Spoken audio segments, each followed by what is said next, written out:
मृत्यूनंतर आत्म्याचा प्रवास गरुड पुराण काय सांगते? प्रस्तावना. मित्रांनो, आपण असा विषय ऐकणार आहोत जो प्रत्येक माणसाच्या मनात कधी ना कधी प्रश्न निर्माण करतो. मृत्यूनंतर आपल्यासोबत नेमकं काय होतं? शरीर संपते पण आत्म्याचं काय? तो कुठे जातो? तो आपल्याला पाहतो का? आपल्याला कर्माची फळे त्यांना कधी आणि कसे मिळतात? हे सगळे प्रश्नांची उत्तरे गरुड पुराण अतिशय स्पष्टपणे सांगते. आजचा हा व्हिडिओमध्ये शेवटपर्यंत नक्की ऐका, कारण कदाचित हा व्हिडिओ तुमचं संपूर्ण आयुष्य बदलून टाकू शकतो. आणि नाथबाबांनी आपल्याला कोणकोणते रहस्य सांगण्याचा या ठिकाणी प्रयत्न केलेला आहे की आत्म्याचं काय होतं किंवा मृत्यूनंतर आत्मा कोठे जातो हे सविस्तर माहिती नाथबाबांनी आपल्याला सांगण्याचा या ठिकाणी प्रयत्न केलेले किंवा या ठिकाणी सांगितलेले आहेत. चला तर पाहूया त्या गोष्टी, त्या इम्पॉर्टंट रहस्य काय काय आहेत ते. 1 नंबर, मृत्यूचा क्षण, आत्म्याचा शरीरातून बाहेर पडणे. गरुड पुराण सांगते, मृत्यूच्या क्षणी आत्मा शरीर सोडताना अत्यंत वेदना अनुभवतो. जसं झाडातून ओला फळ जबरदस्तीने तोडल्यावर झाडाला वेदना होतात, तशाच वेदना आत्म्याला होतात. त्या क्षणी यमदूत येतात. ज्याचे कर्म चांगले असतात त्यांना सौम्य रूपामध्ये आणि ज्याचे कर्म वाईट असतात त्यांना भयानक रूपाने दिसतात. त्यावेळी आत्म्याला आपले घर, आपले नातेवाईक, आपले शरीर सगळे दिसते, पण तो काहीच करू शकत नाहीये. 2 नंबर, प्रेतयोनी अवस्था. मृत्यूनंतरचे पहिले 13 दिवस. मृत्यूनंतर आत्मा थेट यमलोकात जात नाही, तो प्रेतयोनी अवस्थेमध्ये राहतो. तो आपल्या घराभोवती फिरत असतो. आपल्याला लोकांचे रडणे ऐकतो, आपल्याला किंवा आपल्या अंत्यसंस्कार पाहतो. गरुड पुराण सांगते, जर श्रद्धा पिंडदान नीट झाले नाही तर आत्मा फार त्रासात राहतो. म्हणूनच 13 दिवसाचे विधी खूप महत्त्वाचे मानले गेले आहेत.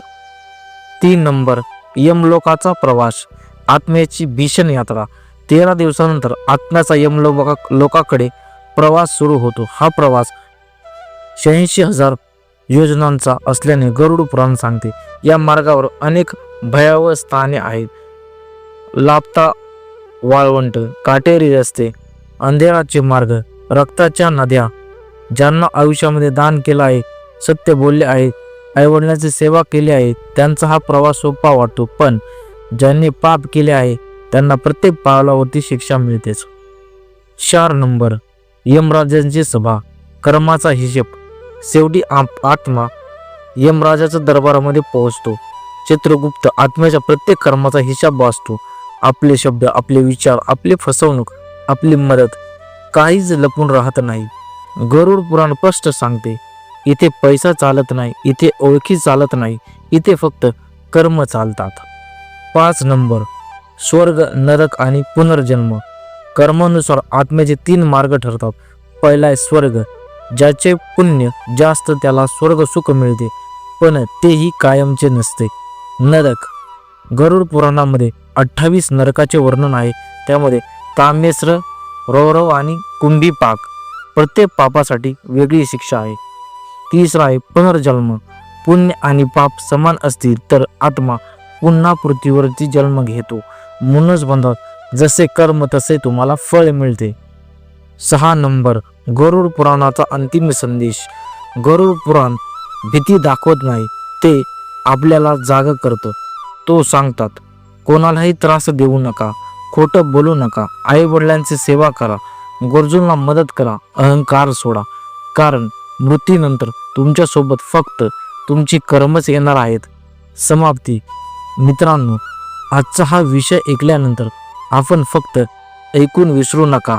आजपासून थोडं तरी चांगलं जपण्याचा प्रयत्न करा. जर हा व्हिडिओ तुमच्या मनाला स्पर्श करून गेला असेल तर लाईक करा, शेअर करा आणि चॅनलला सबस्क्राईब करा. राम नाम सत्य आहे, पण कर्म त्याहूनही सत्य आहे. जय श्रीराम. ओम चैतन्य श्री नवनाथाय नमः. ओम चैतन्य श्री मच्छिंद्रनाथाय नमः. आदेश अलख निरंजन. नाथबाबाच्या आशीर्वादाने तुमच्या सर्व इच्छा पूर्ण व्हाव्यात हीच परमेश्वरचरणी प्रार्थना करतो आणि आजची व्हिडिओला या ठिकाणी समाप्त करतो. आदेश अलख निरंजन.